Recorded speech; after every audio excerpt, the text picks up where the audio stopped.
우리가 매일 손에 쥐고 입에 넣는 젓가락. 하지만 이 익숙한 사물이 공포로 변한다면? 젓가락, 괴담, 경연은 일상적 사물인 젓가락에 얽힌 미신과 금기를 바탕으로 서로 다른 국적의 5작가들이 엮어낸 괴담집인데요. 첫 번째 이야기는 일본을 배경으로 한 젓가락님. 어느 날 전학생 네코가 밥 위에 젓가락을 꽂고 기도하는 모습을 본 아메미야. 네코는 84일 동안 의식을 치르면 젓가락님이 소원을 들어준다고 이야기하는데요. 소원을 이루고 싶었던 아메미야는 의식을 시작합니다. 하지만 그날부터 섬뜩한 꿈과 이상한 사건이 이어지고 의식을 알려준 친구 네코까지 갑자기 사라지게 되는데요. 과연 젓가락님의 소원에 숨겨진 무시무시한 대가는 무엇일까요? 젓가락님의 저주는 일본에서 대만으로 넘어가 네 번째 이야기 악어 꿈으로 이어지는데요. 젓가락님 의식에 참여한 사람들이 꿨던 꿈. 이 꿈은 단순한 환상이 아니었습니다. 사실 사람들의 꿈에는 공통적으로 한 학교가 등장했는데요. 꿈에 등장한 학교는 오래전 저수지에 수장된 비초등학교와 동일한 구조였습니다. 이 학교에서는 5학년 학생들이 동시에 실종되는 미스터리한 사건이 일어난 적이 있었는데요. 세월이 지나 다시 진상을 밝히기 위해 사람들이 모이고 드디어 충격적인 진실이 드러나면서 젓가락 이야기는 클라이막스를 향해 달려갑니다. 소원을 비는 순간 시작되는 저주, 그리고 평범하게만 생각했던 젓가락이 주는 섬뜩함. 이 특별한 괴담 릴레이와 함께 일상 속 공포를 만나보세요. 하늘로 총을 쏘면 어떻게 될까? 자다가 갑자기 움찔하는 이유는 뭘까? 이런 엉뚱한 질문들에 대한 과학적 해답을 찾아주는 책이 있습니다. 사소해서 물어보지 못했지만 궁금했던 이야기, 일명 사물궁이는 생활 밀착형 과학 이야기를 담은 책인데요. 여러분, 혹시 이렇게 누워서 자다가 움찔했던 기억 있으시죠? 이 증상은 수면 놀람증 또는 수면 경련, 근간대성 경련이라고도 불리는데요. 사람이 수면에 빠지기 시작하면 근육이 이완되는데 피로가 극심하거나 스트레스를 많이 받으면 몸이 긴장 상태를 유지하려고 한답니다.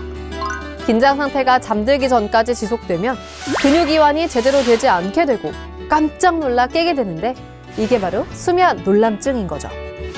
다음은 우유값에 대한 사소한 궁금증입니다. 종이로 된 값에 담겨 판매되는 우유.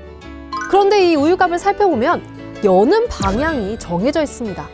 반대쪽으로 열면 뻑뻑하긴 해도 잘 열리는데 이렇게 방향을 정한 이유는 뭘까요? 이유는 단순한데요. 우유값에 우유가 담기면 기계가 뜨거운 열로 입구를 압축 봉인하는데 여는 쪽에 접착 약화 처리가 되어 있기 때문이라고 합니다. 즉 접착이 약해서 좀 더 쉽게 열 수 있기 때문인 거죠. 세상에 중요하지 않은 질문은 없다는 사실 기억하면서 사물공유와 함께 여러분의 궁금증을 해결해 보세요. 우리가 매일 먹는 음식에도 과학이 숨어 있다면 어떨까요? 곽재식의 먹는 화학 이야기는 화학자이자 이야기꾼인 곽재식 작가가 맛있는 요리와 화학의 비밀을 풀어낸 책인데요. 첫 번째로 만나볼 음식은 김밥입니다. 이 김밥에 우주가 담겨 있다면 믿을 수 있나요?